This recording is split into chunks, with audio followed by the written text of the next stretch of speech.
Hello students. तो quantity में ये मैं आपके पास जो लास्ट टॉपिक आपके पास वो बता रहा हूँ, क्योंकि हमने इस बार फंक्शनों का संयोजन भी पढ़ा है।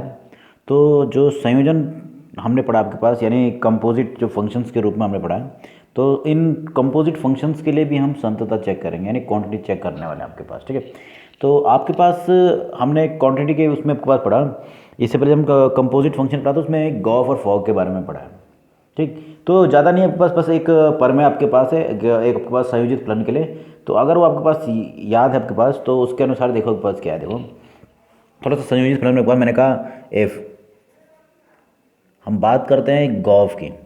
ठीक है, F function, range of function, दो फंक्शन है, रेंज ऑफ फंक्शन जी, जो रेंज ऑफ फंक्शन है वो जी, रेंज जो आपके पास फलन जी की जो रेंज है वो क्या हो जाए, इज सबसेट ऑफ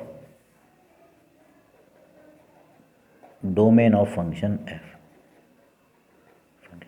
यानी आपके पास यदि फलन जी का जो परिसर है वो फलन एफ के प्रांत का क्या है, उप समुच्चय है, is subset of domain of function. ठीक है, देन तो उस टाइम पर जो इन दोनों का जो संयोजन होगा fog, fog of x equal to निरूपित जाता है एफ ऑफ जी एक्स के द्वारा। किसके द्वारा, एफ ऑफ जी एक्स के द्वारा। तो ये आपके पास इस प्रकार से पारिभाषित था, ये हमने संयोजित फलन पढ़ा आपके पास इस प्रकार। ऐसी गॉफ था, वैसी फॉग भी था आपके पास। ठीक, इस हिसाब से आपके पास ये मैंने इस संयोजन के लिए बताऊंगा आपके पास। ठीक, तो इस पर आपके पास इसकी मैं क्वांटिटी चेक करना चाहता हूँ, तो इसके लिए एक थ्योरम आपके पास आती है, यानी आपके पास एक परमेय आपके पास आएगी। तो थ्योरम क्या है, देखो आपके पास यदि f और g दो वास्तविक फंक्शन आपके पास फलन दिए हुए हैं आपके पास। ठीक है, f आपके पास f and g are two real functions, ये आपके पास क्या दिए हुए हैं, दो वास्तविक फलन दिए हुए, यानी इनका प्रांत क्या है, रियल, यानी रियल नंबर का समुच्चय या उसका कोई समुच्चय। ठीक है, दिए हुए हैं इस प्रकार से, such that at x equal to C, इस प्रकार से है कि x इक्वल टू सी पर उनका संयोजन, their composite function, composite function fog is defined. आप थोड़ा ध्यान देना कि फॉग क्या है, पारिभाषित है इस x बराबर सी पर। ये दो रियल फंक्शन इस प्रकार से हैं कि x बराबर सी पर दिन का कंपोजिट फंक्शन फॉग क्या है। अभी क्योंकि फॉग के बारे में बताया, फॉग क्या है, पारिभाषित है। ठीक, अब ये पारिभाषित है और इस प्रकार से आपके पास है कि एंड जो बिंदु सी है उस पर फंक्शन कॉन्टिन्यूस है, जो जी फंक्शन है वो सी पर कॉन्टिन्यूस है, and G is continuous at X equal to C and F is continuous at F C G C. ध्यान देना कि जो जी फलन है वो सी पर संतत है और एफ फलन जो जी के अनुसार सी का जो प्रतिबिंब मिलेगा ना, जी सी, इस पर क्या हो जा रहा है, संतत हो जा रहा है। अगर ऐसी स्थिति होती है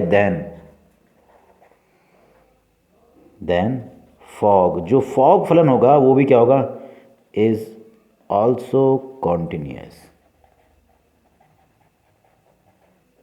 eight X equal to C. अब सिंपल सा है, अगर दो फंक्शनों का संयोजन है फॉग, फॉग जैसे को हम इस प्रकार से परिभाषित करते हैं, अगर दो फलनों का संयोजन है फॉग और आप चेक करना चाहते हो कि उसकी क्वांटिटी चेक करना चाहते हो, ठीक, तो फॉग के लिए क्योंकि हम इसको लेते हैं एफ ऑफ जी एक्स, तो अगर किसी पॉइंट सी पर, अगर किसी पॉइंट सी पर फॉग परिभाषित इस प्रकार से है कि जी जो है, जो जी फंक्शन है वो एक्स बराबर सी पर संतत, और जो एफ जो बाहर वाला फंक्शन है वो क्या है, जी सी पर क्या हो जा रहा है, संतत हो जा रहा है, तो हम कहेंगे कि जो संयोजित फलन आपके पास फॉग है वो भी क्या होगा, उस पॉइंट एक्स बराबर सी पर संतत होगा। तो इस थ्योरम को याद रखना है। थ्योरम के पास क्या है कि माना कि एफ और जी वास्तविक फलन इस प्रकार से हैं, ध्यान देना, एफ और जी वास्तविक फलन रियल फंक्शन इस प्रकार से हैं कि x बराबर सी पर फॉग पारिभाषित है। अनिवार्य रूप से उस संयोजित फलन फॉग को पारिभाषित होना है, और जी फलन जो है वो x बराबर सी पर संतत है और फंक्शन एफ जीसी पर संतत हो गया है। देखो अगर जी सी पर और जी सी पर एफ क्या हो गया, संतत हो गया है, तो उनका जो संयोजन था फॉग वो भी क्या होगा, एक्स बराबर सी पर संयोजित, यानी आपके पास संतत होने वाला है आपके पास। या सिंपली मैं कहूँ कि अगर आपके पास दो फंक्शन एफ और जी दोनों के दोनों संतत फलन है, डायरेक्टली मैं भी कहता हूँ कि अगर वो दोनों संतत फलन है रियल नंबर्स के लिए, तो हम कहेंगे उनका जो संयोजन होगा फॉग वो भी क्या होगा, आपके पास एक कॉन्टिन्यूस फंक्शन होगा उस x बराबर सी पर। अब c है तो c उसके प्रांत से कोई भी बिंदु हो सकता है, यानी रियल नंबर कोई भी हो सकता है, ठीक। तो ये आपके पास जो थ्योरम है ये आपके पास अप्लाई होने वाली है कंपोजिट फंक्शंस पर, यानी जो संयुक्त फलन हमने पढ़े था, जो संयोजित फलन में पढ़े हैं उन पर क्या होगा, उनकी सांद्रता चेक करने के लिए हम इस प्रमेय को अप्लाई करने वाले हैं। जिनका वो संयोजन होगा, यानी जो फंक्शन गॉफ हो चाहे फॉग हो ना, जिनका वो संयोजन होगा, अगर वो दोनों के दोनों आपके पास उस बिंदु सी पर क्या है, संतत है, तो हम कहेंगे आपके पास क्या होगा, वो उनका संयोजन भी क्या होगा, संतत होने वाला है आपके पास, ठीक। तो संयोजित फलनों के जो हमने आपके पास थ्योरम पढ़ी है उस पर आधारित मैं आपको क्वेश्चन बता रहा हूँ। एक्सरसाइज के क्वेश्चन नंबर 30 तक हो चुके हैं, 31वां आपके पास देखिए, आपके पास एक फंक्शन दिया हुआ f x equal to cos x square, ठीक। तो आपको दर्शाना है कि ये क्या होगा, एक कॉन्टिन्यूस फंक्शन होने वाला है, ठीक। तो सबसे पहले देखो पास जो दिया हुआ फंक्शन है वो क्या है, f x equal to cos x square. अगर मैं बात करूँ इसकी डोमेन की, यानी डोमेन ऑफ एफ को निरूपित इस प्रकार से भी करते हैं, ये इक्वल टू है इस टाइम पे आर, इसमें कोई भी आर वास्तविक संख्या हो सकती है बस, ठीक है। तो ये जो आपके पास फंक्शन दिया हुआ, पहले मैं इसको संयोजित फलन के रूप में करने के लिए मैंने माना एक फंक्शन था G X equal to cos X, हमने त्रिकोणमितीय फलन पढ़ा था कॉस थीटा या कॉस एक्स, ठीक। और दूसरा फंक्शन मैंने मान लिया H X equal to X square, ठीक। अब देखो आपके पास मालूम है कि ये दोनों के दोनों फंक्शन जो है कॉस एक्स और एक्स स्क्वायर क्या है, दोनों के दोनों क्या संतत होते हैं, प्रत्येक एक्स जो क्या होंगे बिलोंग्स टू आर, यानी प्रत्येक वास्तविक संख्याओं के लिए क्या होते हैं, संतत। तो G X and H X both are continuous for all X belongs to R. कोई भी आपके पास आर यानी वास्तविक संख्या ले लो, आपके पास जी एक्स जो कि कॉस एक्स और एच एक्स जो कि एक्स स्क्वायर, एक बहुपद फलन आपके पास है, ये द्विघातीय बहुपद है, और ये क्या है, त्रिकोणमितीय फलन कॉस एक्स, ठीक है, क्योंकि दोनों संतत होते हैं, ये आपके पास, ठीक है। अब देखो इस हिसाब से नाउ, अब जो एफ एक्स मुझे दिया हुआ मैं इन दोनों के संयोजन के रूप में लिख सकता हूँ, किस प्रकार से, देखो मैं लिख सकता हूँ, आपके पास जो एफ एक्स था वो था कॉस एक्स स्क्वायर, इसको मैं लिखता हूँ जी ऑफ एक्स स्क्वायर भी लिखा जा सकता है। जी ऑफ एक्स स्क्वायर भाई जी के अनुसार एक्स का प्रतिबिंब कॉस था, यानी जी के अनुसार आपके पास एक्स का प्रतिबिंब था कॉस एक्स। अब अगर मैं एक्स को रिप्लेस कर दूँ एक्स स्क्वायर से तो ये हो जाएगा जी ऑफ, मतलब एक्स स्क्वायर हो जाएगा कॉस एक्स स्क्वायर, ऐसे लिखा जा सकता है, यानी कुछ और नहीं है, जी ऑफ एच एक्स, यानी जो एफ एक्स मुझे प्राप्त है कॉस एक्स स्क्वायर वो क्या है, वो संयोजन आपके पास है किसका, इन दोनों फलन एच और जी का, किस प्रकार से, जी ऑफ एच एक्स के रूप में, ठीक। तो क्योंकि कंपोजिट फंक्शन है ये दो फलनों का जो कि दोनों के दोनों संतत हैं, तो देखो ऊपर f is composite function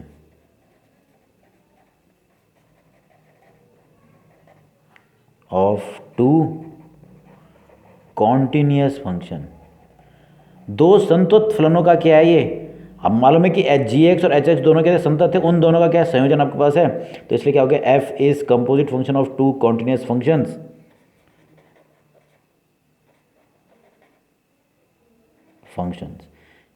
hence जो एफ होगा जो कि equal to G of H है इज कॉन्टिन्यूअस, इज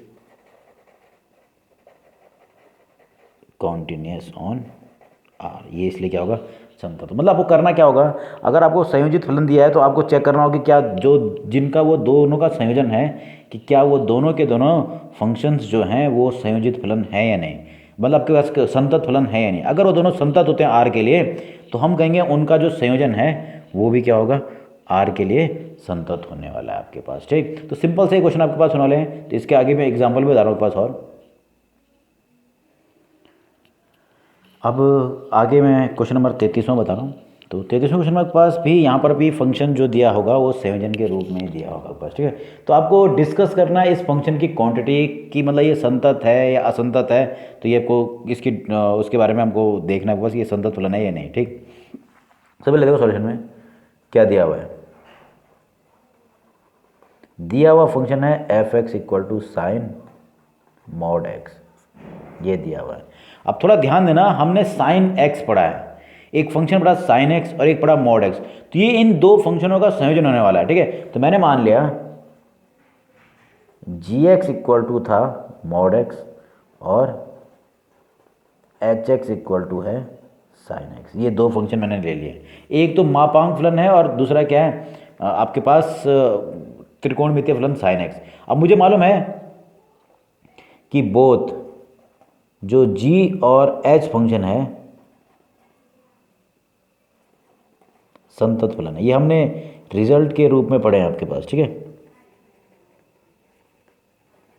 ये हमारे पास पहले समझ। अब जो फंक्शन है वो उसको मैं इन दोनों के संयोजन के रूप में लिखूंगा। देखो एफ एक्स इक्वल टू था साइन मॉड एक्स। अब मुझे मालूम है साइन जब h के अनुसार x का प्रतिबिंब साइन x है, तो x को जब मैं रिप्लेस करूंगा किससे, मॉड x है, तो मैं इसको लिखता हूँ कि ये आपके पास जो साइन मॉड x है ये कुछ और नहीं बताऊँ क्या है, h ऑफ मॉड x है। क्यों लिखा जा सकता है, लिख सकते हैं। देखो अगर h के अनुसार x का प्रतिबिंब साइन x है, तो h को अगर मैं x को रिप्लेस करता हूँ मॉड x है, तो साइन मॉड x तो मिलेगा, यानी एफ एक्स इक्वल टू जो मुझे प्राप्त था sine mod x equal to h, और मॉड एक्स क्या था जी एक्स है। तो यानी इस केस में मुझे जो एफ एक्स प्राप्त हुआ था साइन मॉड एक्स, ये कुछ और नहीं, इन दोनों फंक्शनों का संयोजन एच और जी का संयोजन एच ऑफ जी एक्स था, ठीक। तो मैंने क्या प्राप्त किया कि जो एफ एक्स है वो दो संयोजित फलनों का, जो दो फंक्शन है एच और जी, उनका संयोजन है, और जिनका वो संयोजन है दोनों क्या हैं, कॉन्टिन्यूस है। तो इसका अर्थ क्या है, since h and g are continuous function, ये फंक्शंस हैं, देन देयर कंपोजिट फंक्शन जो कि किस है एफ इक्वल टू क्या था एच ऑफ, या फिर एफ एक्स इक्वल टू लिख सकते हो of h of g x is also continuous. यानी ये भी क्या होगा आपके पास, ये भी आपके पास क्या होने वाला है, इन दोनों का संयोजन भी जो होगा वो भी क्या होने वाला है, कॉन्टिन्यूस ही होने वाला है आपके पास, ठीक है। सिंपल सा आपके पास है, जो परिमेय है वो थोड़ा याद रखना आपके पास। आपको देखना है कि जो दिया हुआ फंक्शन है वो किन दो का संयोजन आपके पास है, ठीक। तो इसी प्रकार से मैं आगे एक और क्वेश्चन करा रहा हूँ आपके पास। तो आपके पास अगला क्वेश्चन जो आपके पास एक्सरसाइज का लास्ट क्वेश्चन आपके पास है एक्सरसाइज का। तो आपको इसमें भी पॉइंट ऑफ, अब क्वेश्चन पूछने का तरीका अलग हो गया। क्वेश्चन का ऑप्शन आपके पास find all the point of discontinuity of F defined by F X. ये फंक्शन दिया हुआ और इसके पॉइंट ऑफ डिसक्वांटिटी निकालनी है। क्या निकालनी है, पॉइंट ऑफ डिसक्वांटिटी आपके पास, ठीक। तो देखिए आपके पास यहाँ पर भी हम आपके पास जो दिया हुआ फंक्शन हो इस प्रकार से देखो,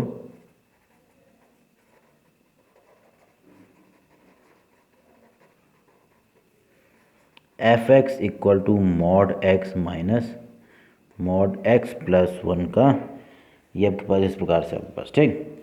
तो मैंने आपके पास इस हिसाब से मान लिया। अब आपको करना क्या है कि ये जो फंक्शन है इसको दो फंक्शनों के रूप के संयोजन के रूप में व्यक्त करना है, ठीक। तो उसको मैं कैसे करेंगे आपके पास, देखिए आपके पास सिंपल से हम दो फंक्शन कंसिडर करने वाले हैं। तो ये आपके पास था, तो मैं इसको दो फंक्शनों को मान लिया जी एक्स है आपके पास मॉड एक्स, और एच एक्स इक्वल टू मैंने मान लिया एक्स प्लस वन, क्योंकि ये दोनों क्या आपके पास, दोनों के दोनों क्या है, कॉन्टिन्यूस। एक तो मापांक फलन और एक रैखिक परमेय फलन, आपके रैखिक फलन आपके पास है, बहुपद फलन आपके पास, ठीक है। Both are continuous, both are continuous on या ऑन आर, ठीक है। वो क्या है, प्रत्येक रियल नंबर के लिए क्या आता है, कॉन्टिन्यूस, ठीक है। अब देखो जो इसका ये वाला भाग है पीछे वाला, इस फंक्शन में जो मॉड एफ एक्स नहीं है इसको जरा थोड़ा देना होगा, ठीक है। कंसिडर जो आपके पास मॉड एक्स प्लस वन है, इसको मैं इन दोनों के संयोजन के रूप में व्यक्त कर रहा हूँ। देखो बस मैं इसको लिखता हूँ क्योंकि मुझे मालूम है ये जो मॉड आपके पास, ये जो मॉड है ना वो था मेन फंक्शन जी, मैंने जी ऑफ एक्स प्लस वन अगर मैं कहूँ, अगर मैं कह रहा हूँ जी ऑफ एक्स प्लस वन निकालिए, तो देखो जी फंक्शन ये ना, तो इसमें एक्स की जगह पे रख देना है एक्स प्लस वन, तो ये कुछ और नहीं, ये जी ऑफ क्या है एच एक्स है। जो ये फंक्शन का जो ये दूसरा भाग नहीं है माइनस के साथ मॉड एक्स प्लस वन, ये आपके पास क्या है जी ऑफ एच एक्स, मतलब मॉड एक्स प्लस वन आपके पास संयोजित फलन है जी ऑफ एच एक्स, इस प्रकार से। ठीक, अब देखो, अब मैंने पढ़ा आपके पास कि भाई ये इन दोनों का संयोजन था, तो आपके पास हम कह सकते हैं, क्योंकि आपके पास mod x plus one is composite function, composite function तो है ऑफ टू कॉन्टिन्यूस फंक्शन।